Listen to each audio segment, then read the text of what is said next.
चलिए, आज जो दूसरा पार्ट है आपका तुलसीदास। मैंने पहले भी कहा था, जैसे कि पहला सूरदास लिया, मतलब ये पार्ट हमने काफी डेप्थ में जाके इसे पढ़ा है। इसका मतलब ये है कि रिवीजन का दौर चल रहा है। मैं जितने इस पे 10-12 पार्ट पढ़ा के पूरे डिट्टो पढ़ा के और इतने नंबर का ये आएगा, इसे पैक कर दीजिए। मतलब ये कि आप यदि चाहो 15 दिन तक लगातार हिंदी यदि पढ़ लो और रोज का रोज याद कर लो। जैसे सूरदास पढ़ा है उसको याद कर दिया, तुलसीदास उसको याद कर दिया, पहले कविता ले लेते उन सबको बिल्कुल परफेक्टली याद करके एक तरफ से 2-3 पार्ट पढ़ लेंगे तो उसका फिर हिंदी का टेस्ट ले लेंगे। इसकी व्याख्या मैं करवा दूंगा। मैं आपको बता रहा हूँ, देखो पढ़ाई के प्रति थोड़ा सीरियस लो तुम। 3-4 रहे ए गोड़ियों,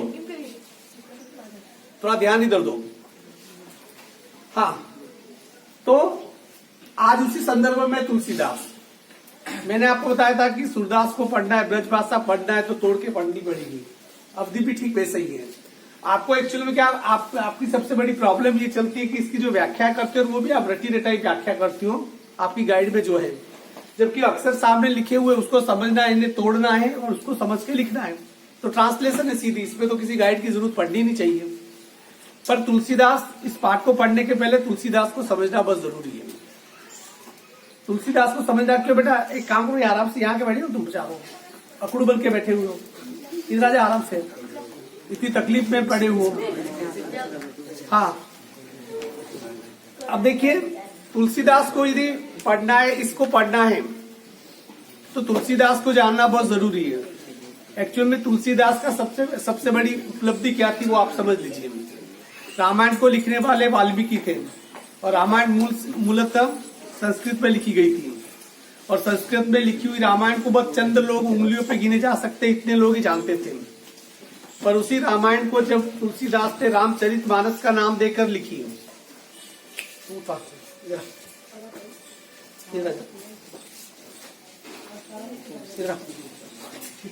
हाँ, जब पहली बार इन्होंने रामचरितमानस लिखी तो रामचरितमानस घर-घर तक पहुंची। शायद ही हमारा कोई घर हो जिसके घर में रामचरितमानस नहीं। और जो रामचरितमानस जो हमारे पास है वो मूल रूप से अवधि में लिखी हुई तुलसीदास के द्वारा लिखी गई है। देखिए, इन्होंने इस ग्रंथ को दुनिया का सबसे महत्वपूर्ण ग्रंथ बना दिया, रामचरितमानस को, जिसमें राम के चरित्र का वर्णन है। तुलसीदास जी का जन्म 1589 में, आज से लगभग कितने साल पहले, 410 या 20 साल पहले इनका जन्म हुआ था। और इनका जन्म हुआ था उत्तर प्रदेश के बांदा जिले के राजापुर गांव में। परिचय इसलिए बता रहा हूं क्योंकि पाठ इसका भी कभी परिचय भी वो पूछता है। अब इसे समझिए थोड़ा। जब इनका जन्म हुआ था, इनके पिता का नाम आत्माराम और इनकी जो माता का नाम हुलसी देवी था और ये मूल नक्षत्र में पैदा हुए थे। आपको बताया कि मूल नक्षत्र में जो बच्चा पैदा होता है उसे बड़ा अपशकुनकारी माना जाता है। और इनके साथ, तुलसीदास के साथ ट्रेजेडी ये थी कि जब इनका जन्म हुआ था उस समय, वो जन्म के समय उनकी आयु 5 वर्ष जैसी दिखती थी। 5 वर्ष का जितना बड़ा बच्चा होता है इतना ये जन्म के समय थे, ये कहा जाता है। और जब ये पैदा हुए थे तो जन्म के समय इनके मुंह में दांत थे और इसलिए इनके माता पिता इन्हें देख के क्या हो गए, डर गए। और इन्होंने अपने इस बच्चे को, तुलसीदास को, उन्होंने क्या कर दिया, एक दासी को दे दिया जिसका नाम था मुनिया। जो मुनिया नाम की एक दासी थी, उस दासी को दे दिया। इसलिए इनका जो जीवन है, बचपन का जीवन है, वो बड़ा कष्टप्रद बीता। फिर बाद में उन्हें इनके गुरु मिले, इन गुरु का नाम था नर हरिदास। उनके आश्रम में रहने लगे और वहां पर एक बहुत विदुषी महिला थी, बहुत ही विद्वान विदुषी महिला थी जिसका नाम था रत्नावली। उनके साथ इनकी शादी हुई। देखिए, रामचरितमानस जैसे ग्रंथ लिखने के लिए अनुभव का पूरा सागर चाहिए, वो सागर इनके पास था। और दुनिया में सबसे बड़ा अनुभव होता है अपना जीवन, जो जितना घिसता है वो उतना ही ज्यादा चमकता है। आपने यदि जीवन में कुछ कष्ट झेले ही नहीं, आपने जिंदगी के उतार चढ़ाव को देखा ही नहीं, तो फिर आप रामचरितमानस नहीं लिख सकते हैं, आप तुलसीदास नहीं बन सकते हैं। इनकी पत्नी का नाम था रत्नावली और रत्नावली बहुत ही सुंदर थी और विदुषी भी थी और पूरी तरह से उनके मोह में बंध चुके थे तुलसीदास, जिनके बारे में कहा जाता है, ये किंवदंती है, कहानी कितना सच है या कितना झूठ है ये पता नहीं, पर मेरे हिसाब से यदि ये किंवदंती भी है तो भी मेरे हिसाब से तो मैं इसे सही मानता हूँ, क्योंकि बिना जले तो कुंदन भी पूरा खरा सोना नहीं बनता है। रत्नावली के मोह में बहुत ग्रस्त हो चुके थे ये, और ये कहा जाता है कि रत्नावली से रूठ कर अपने माता पिता के घर चली जाती है, क्योंकि वो नहीं चाहती थी कि तुलसीदास उसके मुंह से इस कदर ग्रस्त हो जाए। एक रात बहुत ही तेज बारिश हो रही थी, अंधेरी रात थी, उस अंधेरी रात में भी वो अपने गांव से चल पड़े रत्नावली के अपने उसके घर पे उसे लेने के लिए, और देखा कि चारों तरफ से गेट वगैरह बंद थे। ऊपर रत्नावली के उसमें एक दीपक जल रहा था, एक रस्सी के सारे लटक के बरसती बारिश में वो लटक के रत्नावली के उस घर में चले गए। रत्नावली ने देखा कि ये कैसे आगे, ऊपर चढ़ के कैसे आए। उनका कि रस्सी लगी हुई थी, मुझे लगा रस्सी तुमने लगा रखी है मेरे लिए। उसने कहा कि जिस रस्सी से तुम लटक के आओ एक्चुअली में वो सांप था, अर्थात कि मेरे मुंह में तुम इतने अंधे हो चुके हो कि तुम्हें काल भी नजर नहीं आया, मौत भी नजर नहीं आई, और जितना तुम मुझ में मन लगा रहे हो उसका कुछ हिस्सा भी तुमने राम में लगाया होता तो तुम्हारी जिंदगी कुछ और होती। और वो जो टॉन मारा रत्नावली ने, वो टॉन सीधा तुलसीदास को लगा, और तुलसीदास का जीवन पूरी तरह से बदल गया, और राम भक्ति में उन्होंने अपने आप को डुबो दिया, और तब जाके उन्होंने रामचरितमानस की रचना की। ये जो प्रसंग है वो जब राम भगवान शिव जी का धनुष तोड़ते सीता स्वयंवर, ये उस समय का है, और ये अवधी भाषा में लिखा, ये पूरी रामचरितमानस अवधी भाषा में लिखी हुई है, दोहा चौपाई छंद में, दोहा और चौपाई में।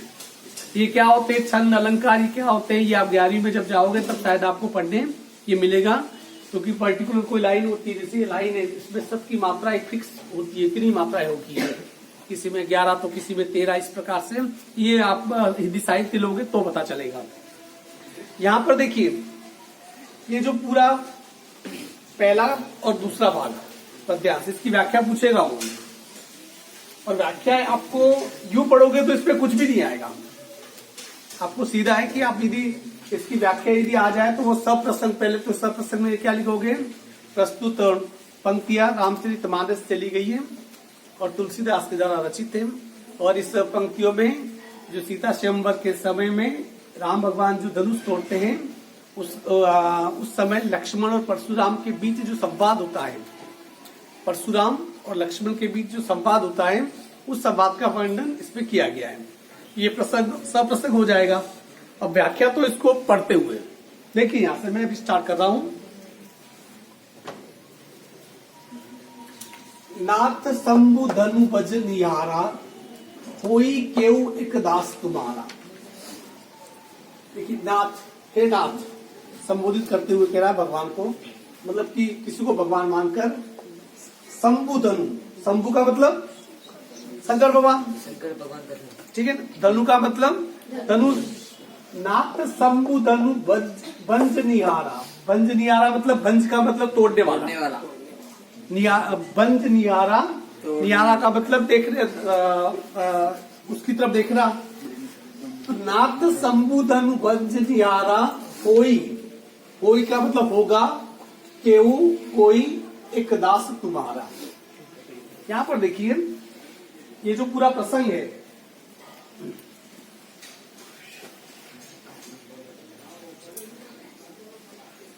जब सीन ये होता है कि जब सीता स्वयंवर के लिए जो धनुष रखा होता है, सीता के जो पिताजी थे उन्होंने शर्त रखी होती है कि जो इस भगवान शिव के धनुष को तोड़ देगा वो सीता को ले जाएगा।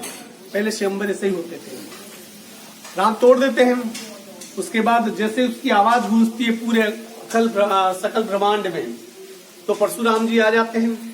परशुराम जी के बारे में, परशुराम जी एक ब्राह्मण थे जो काफी कुपित क्रोधित ब्राह्मण थे, और हमेशा अपने साथ फरसा रखते थे, एक विशेष प्रकार का औजार होता है वो रखते थे। वो जब सभा में आ गए और जैसे उनके आते पूरे सभा में सन्नाटा छा गया। उन्होंने पूछा, उन्होंने क्या पूछा उसका जिक्र तुम्हारे इस प्रसंग में नहीं है। उन्होंने जब पूछा तो उनकी बात को सुनकर राम ने बड़ी विनम्रता से कहा, वो राम भगवान थे, अवतार थे, पर वो क्या कह रहे हैं, परशुराम को क्या कह रहे, नाथ, नाथ शंभु धनु भंज निहारा। टूटे हुए भगवान शिव के धनुष को देखते हुए राम ने विनम्रता पूर्वक कहा, हे श्यामी, कोई केऊ एक दास तुम्हारा, अर्थात कि शिव जी के इस धनुष को तोड़ने वाला आपका ही कोई न कोई दास होगा। देखिए इस पूरी लाइन में कितनी विनम्रता प्रकट होती है भगवान की। राम खुद भगवान थे, राम कह सकते थे जा मैंने तोड़ा, जब बिगाड़ना बिगाड़ लेना, कह सकते थे ना, पर नहीं, क्योंकि उन्हें सम्मान करना आता था, इसलिए उन्होंने कहा, बड़े विनम्रता पूर्वक कहा, हे नाथ हे श्यामी, इस शिव जी के धनुष को तोड़ने वाला तुम्हारा ही कोई दास होगा, अर्थात कि तुम्हारे किसी दास ने तोड़ा होगा। आईसु कहा कही किन मोही, आईसु कहा कही किन मोही, आईसु का मतलब आज्ञा, कहा कही किन कोई, मोही किन मोही सुनी रिसाई, रिसाई का मतलब गुस्सा, बोले मुनि कोई का मतलब क्रोधी। देखिए भाई, आयुषु कहा कही किन मोही, आपकी जो भी आज्ञा हो आप ये मुझे कहिए। अब कृष्ण राम कह रहे कि भाई धनुष तो टूट गया और आपके किसी इसने तोड़ा होगा, आपके किसी दास ने तोड़ा होगा। आयुषु कहा कही किन मोही, सुनी रिसाई बोले मुनि कोही, सुनी रिसाई। तो ये बात जब सुनकर क्रोधित होकर कौन बोला, क्रोधित होकर कौन बोले, परशुराम बोले, मुनि बोले, क्या बोले,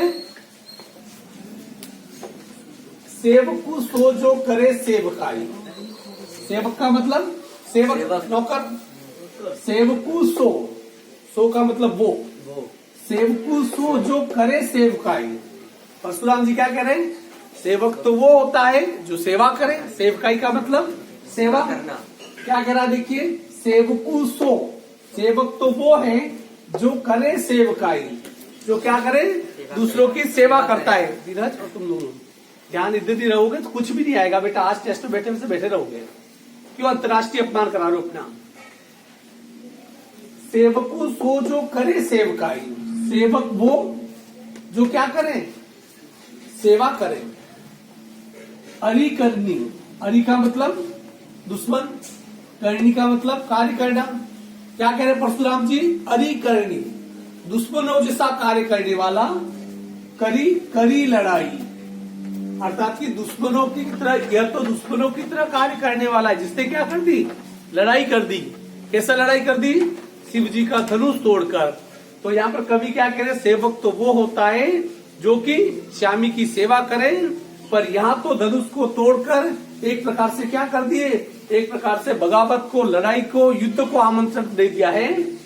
सुन राम जय शिव धनु तोरा, सुनहु, सुनहु का मतलब सुनो। परशुराम जी किसको संबोधित करते हुए कह रहे हैं, राम को, सुनहु राम, सुन ले राम, जेही का मतलब जिसने, सुनहु राम जेही शिव धनु तोरा, जेही का मतलब जिसने, शिव धनु का मतलब शंकर का, भगवान शंकर का धनुष, तोरा का मतलब तोड़ा। सुनहु राम, सुन ले राम, ठीक है, जैसे लिखा हुआ अर्थ वैसे जा रहा है, बस उसको ध्यान से पढ़ना है, वर्ड टू वर्ड पढ़ना है। सुनहु राम, सुन ले राम, जेही शिव धनु तोरा, जिसने भी शिव जी के इस धनुष को तोड़ा है। सहस बाहु सम सो रिपु मोरा, सहस बाहु का मतलब सहस्त्र बाहु, जिसकी 1000 भुजाएं थी, 1000 भुजा वाला एक राक्षस था। सहस बाहु सम का मतलब समान, सो रिपु मोरा, रिपु का मतलब दुश्मन, क्या कहते हैं, दुश्मन। तो यहाँ पर क्या कह रहा है देखिए, सुनहि राम जय शिव धनु तोड़ा, सुन ले राम जिसने शिव जी को धनुष को तोड़ा है। सहस बाहु सम सो रिपु मोरा, वो मेरे लिए सहस्त्र बाहु की तरह ही दुश्मन है। सहस्त्र बाहु एक राक्षस था, उस राक्षस को, राक्षस का वध किसने किया था, जो कि परशुराम का सबसे बड़ा दुश्मन था, उसका वध भी किसने किया था, परशुराम ने किया था। इसलिए परशुराम कह रहे हैं कि सहस्त्र बाहु सब सो रिपु मोरा, अर्थात कि शिव जी के धनुष को तोड़ने वाला मेरा ठीक वैसे ही दुश्मन है जैसे कि सहस्त्र बाहु मेरा दुश्मन था। सो बिलगाऊ, बिलगाऊ का मतलब अलग हो जाना, क्या होना, अलग हो जाना।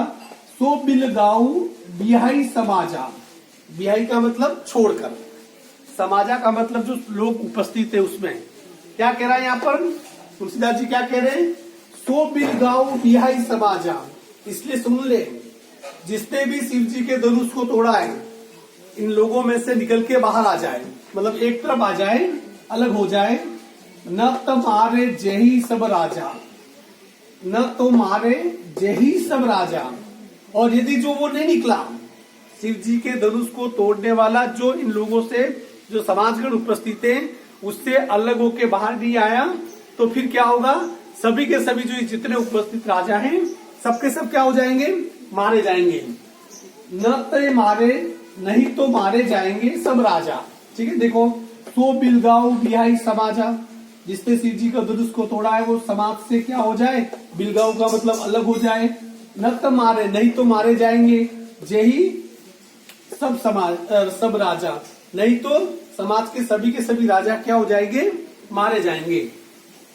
सुनी मुनि वचन, सुनी का मतलब सुनना, मुनि का मतलब यहाँ परशुराम जी, वचन का मतलब उनकी वाणी को सुनकर।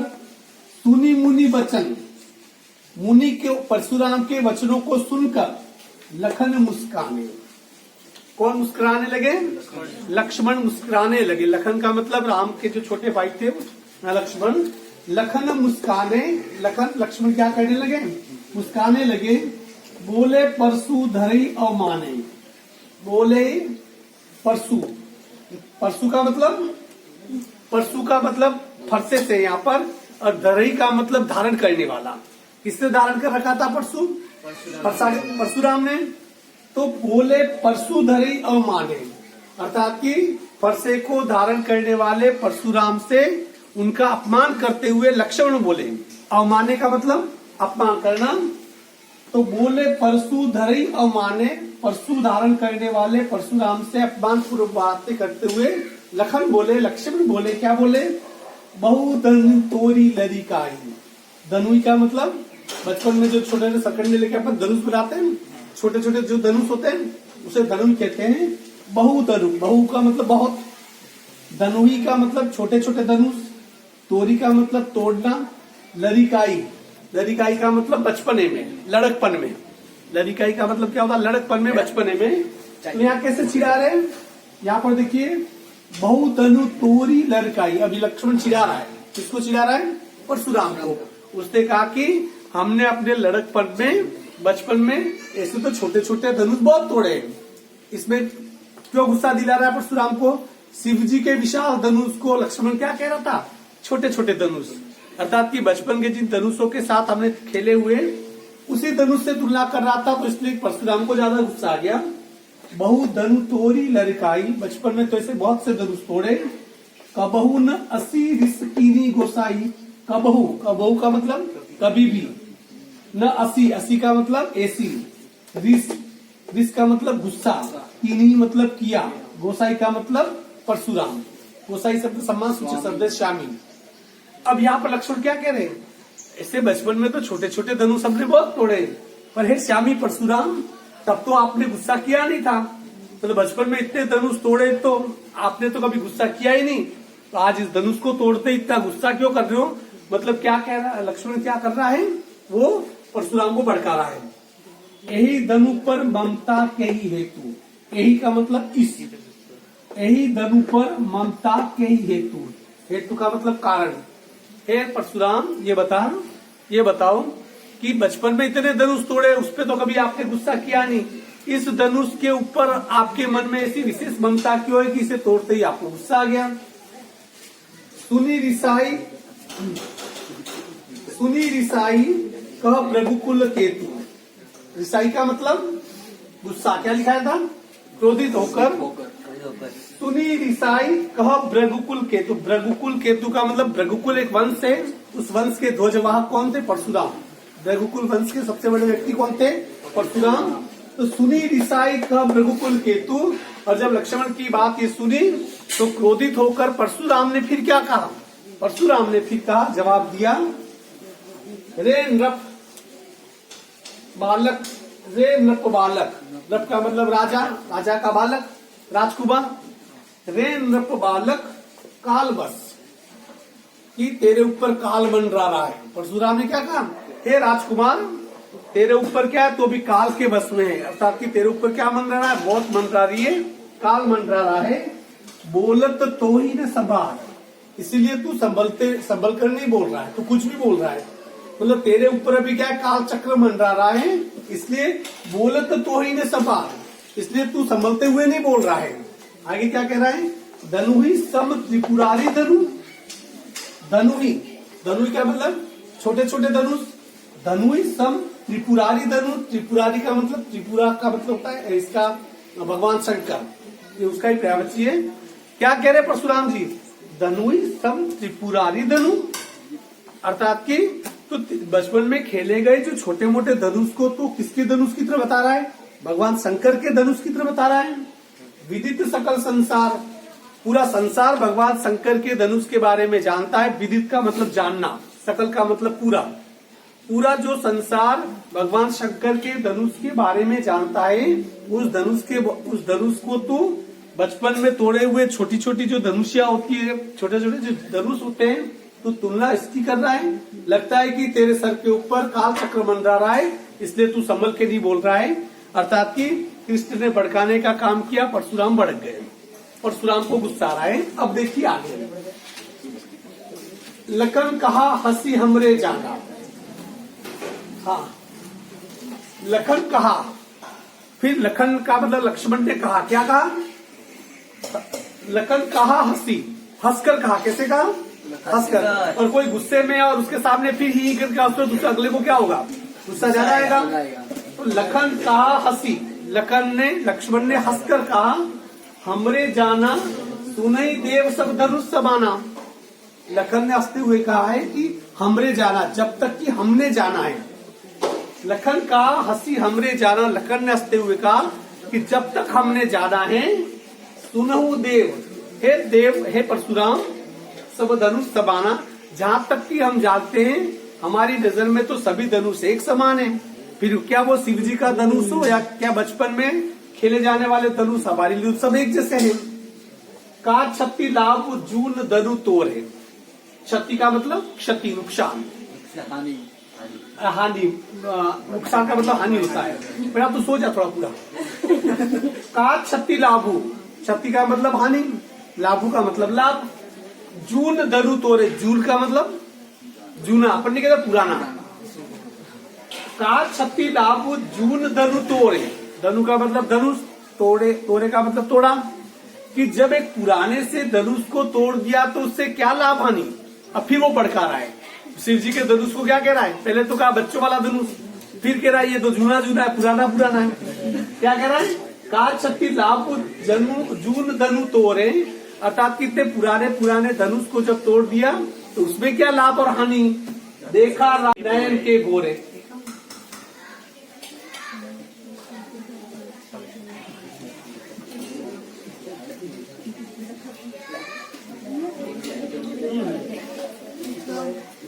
देखा राम नयन के बोरे, बोरे का मतलब था ब्रह्म। राम ने तो सिर्फ इसे क्या देखा, इसे तो ब्रह्म में देखा था, मतलब कि राम को तो पता ही नहीं चला, टूट गया, राम को तो ब्रह्म हो गया था। बोरे का मतलब ब्रह्म। छूत टूट, क्या कहा, छूते टूट गया। क्या कह रहे, छूत टूट रघुपति न दोस्तु, रघुपति का मतलब राम, न दोस्तु, दोस्तु का मतलब दोस्त। क्या कह रहे, देखा राम नयन के बोरे, राम ने तो इसे नए के भ्रम में रहे, अर्थात नयन का मतलब नए। देखा राम नयन के बोरे, राम तो इसे नया धनुष समझ बैठे थे। और छुअत टूट रघुपति न दोस्तु, और राम के छूते ही क्या हो गया, ये धनुष तो टूट गया, इसमें राम का कोई भी दोष नहीं है। अर्थात कि एक तो धनुष तोड़ दिया, ऊपर से भाई कह रहा है कि राम का कोई दोष ही नहीं है, और दूसरी बात कह रहा है कि छूते ही टूट गया। शिव जी का धनुष कोई छूते ही टूटेगा क्या। गुस्सा और आया परशुराम को। मुनि बीनु काज करी कतरोसी, मुनि बीनु काज, काज का मतलब कारण, मुनि बीनु काज, बीनु काज का मतलब बिना कारण। मुनि बीनु काज करिउन कतरोसु, उसका मतलब गुस्सा, यह मुनि बिना कारण से गुस्सा मत करो। कारण तो बहुत बड़ा था, क्या कारण था सबसे बड़ा, धनुष तोड़ा। फिर भी कह रहे कि मुनि बीनु काज करियु कतरोसु, कि है मुनि बिना कारण से गुस्सा मत करो। बोले चितई परसु की ओरा, ओरा का क्या लिखा था मैंने, हाँ बोले चितई, चितई का मतलब देख कर, बोले चितई परसू की ओरा। हाँ देखिए, नहीं इसे बोले चितई परसू की ओरा, अर्थात कि जो परशुराम होते हैं वो बोले किसको देखकर, अपने हाथ में जो फरसा होता है उस फरसे को देखते हुए कौन बोला, परशुराम बोले रे सठ, सठ का मतलब मूर्ख, रे सठ सुने ही सुभाव न मोरा, सुने ही का मतलब सुना नहीं, सुभाव का मतलब स्वभाव, न मोरा, मोरा का मतलब मेरा, रे सठ सुने ही सुभाव न मोरा, हे मूर्ख लगता है कि तूने अभी तक मेरे स्वभाव के बारे में सुना नहीं है, क्योंकि दुनिया को परशुराम के स्वभाव के बारे में पता था कि वो बहुत ही गुस्सेल प्रवृत्ति के। वे सत्य सुने स्वभाव न मोरा, तुमने अभी तक मेरे स्वभाव को तुमने देखा नहीं है। बालकू बोली बदो नहीं तो, बालकू बोली मतलब बालक समझकर, बालकू बोली का मतलब समझकर जानकर, बालकू बोली बदऊ, बदऊ का मतलब वध नहीं किया है, वध का मतलब मारना, इनको अगर थोड़े चुप रहने भी को पाठ दूंगा। बालकू बोली बदऊ नहीं तो, अर्थात कि तुझे तो अभी तक मैंने बच्चा समझकर, बालक समझकर, तेरा अभी तक मैंने वध नहीं किया है, और तू क्योंकि तूने अभी तक मेरे स्वभाव को जाना नहीं है। केवल मुनि जर जानी मोई, अर्थात कि कौन मुझे कौन जान सकता है, जो बड़े बड़े जो मुनि हैं वो ही मुझे जान सकते, तेरे जैसा जड़ व्यक्ति, तेरे जैसा बुद्धिहीन व्यक्ति मुझे नहीं जान सकता है। बाल ब्रह्मचारी अति को हुई, अर्थात कि अति का मतलब ज्यादा, कोई का मतलब क्रोधी। परशुराम या खुद की तारीफ खुद कर रहे हैं, मैं बाल ब्रह्मचारी हूँ और अति कोई और बहुत ज्यादा क्रोधित हूँ, गुस्से प्रवृत्ति भी मेरी है। विश्व विदित क्षत्रिय कुल द्रोही, विश्व विश्व विदित, देखो इसमें अवधि में है व का उच्चारण ब होता है, जैसे विश्व को विश्व कर दिया, विदित का विदित कर दिया, जहां जहां ब का उच्चारण है वो अक्सर वी है, उसे वो समझ के पढ़ना। विश्व विदित, विश्व में विदित है, ये पूरा विश्व ही जानता है। क्षत्रिय कुल द्रोही, मैं कौन हूँ, क्षत्रियों का नाश करने वाला। परशुराम के बारे में ये कहा जाता था कि इन्होंने 21 बार इस पूरी धरती को क्षत्रिय विहीन किया था, क्षत्रिय कुलों का क्या कर दिया था, परशुराम ने नाश कर दिया था। विश्व विदित क्षत्रिय कुल द्रोही, पूरा संसार जानता है कि मैंने इस धरती से क्षत्रिय कुलों का मैंने नाश कर दिया था। भुज बल भूमि पिनु कीनी, भुज बल का मतलब अपनी भुजाओं के ताकत से, भुज बल भूमि बिनु कीनी, अर्थात कि भुज बल का मतलब भुजाओं के ताकत से, भूमि बिनु कीनी, अर्थात कि मैंने क्या कर दिया, राजाओं को भूमि के बिना कर दिया, मतलब राजाओं को उनके साम्राज्य से मैंने क्या कर दिया, निकाल दिया मैंने। विपुल बार मही देवन दीनी, विपुल बार का मतलब कई बार, विपुल बार देखो विपुल है तो विपुल है, बार महिदेवन दीनी, महिदेव का मतलब ब्राह्मण, अर्थात कि मैंने कई बार राजाओं की जमीन को छीन कर, विपुल बार कई बार वो जमीन मैंने किसको दे दी, ब्राह्मणों को दान में मैंने दे दी। सहस बाहु भुज छेद नियारा, छेद नियारा का मतलब काटने वाला, सहस बाहु भुज छेद नियारा, मैं वो परशुराम हूँ जिसने सहस्त्र बाहु की जो भुजा है, बाहु का मतलब भुज का मतलब भुजा है, मैं वो व्यक्ति हूँ, मैं वो परशुराम हूँ जिसने सहस्त्र बाहु की भुजाओं को अपने फरसे से क्या कर दिया था, काट डाला था। परशु बिलोकु महित कुमारा, बिलोकु का मतलब देखना, ये बिलोक शब्द है उससे बिलोकु। परशु बिलोकु महित कुमारा, महित कुमारा का मतलब राजकुमार, राजकुमार यहाँ पर किसको सुना रहे हैं, लक्ष्मण को। हे लक्ष्मण, मेरे इस परशु को, मेरे इस फरसे को ध्यान से, बिलोकु, बिलोकु का मतलब ध्यान से मेरे इस फरसे को देख ले, ये वही फरसा है जिसके बलबूते पर मैंने सहस्त्र बाहु की भुजा काट दी थी, इस धरती से क्षत्रिय कुल का नाश कर दिया था, और उन राजाओं की जमीनों को छीन कर मैंने कई बार ब्राह्मणों को दान में दे दिया था। उसके बाद कहते हैं परशुराम जी, मातृ पितही जनी सोच बस करसी महिष किशोर, कि हे बालक, तू अपने माता पिता को क्यों तेरा शोक मनाने के लिए मजबूर कर रहा है, अर्थात कि तू मेरे हाथ से मारा जाएगा, और तेरे माता पिता शोक मग्न हो जाएंगे। सोच बस का मतलब शोक मग्न।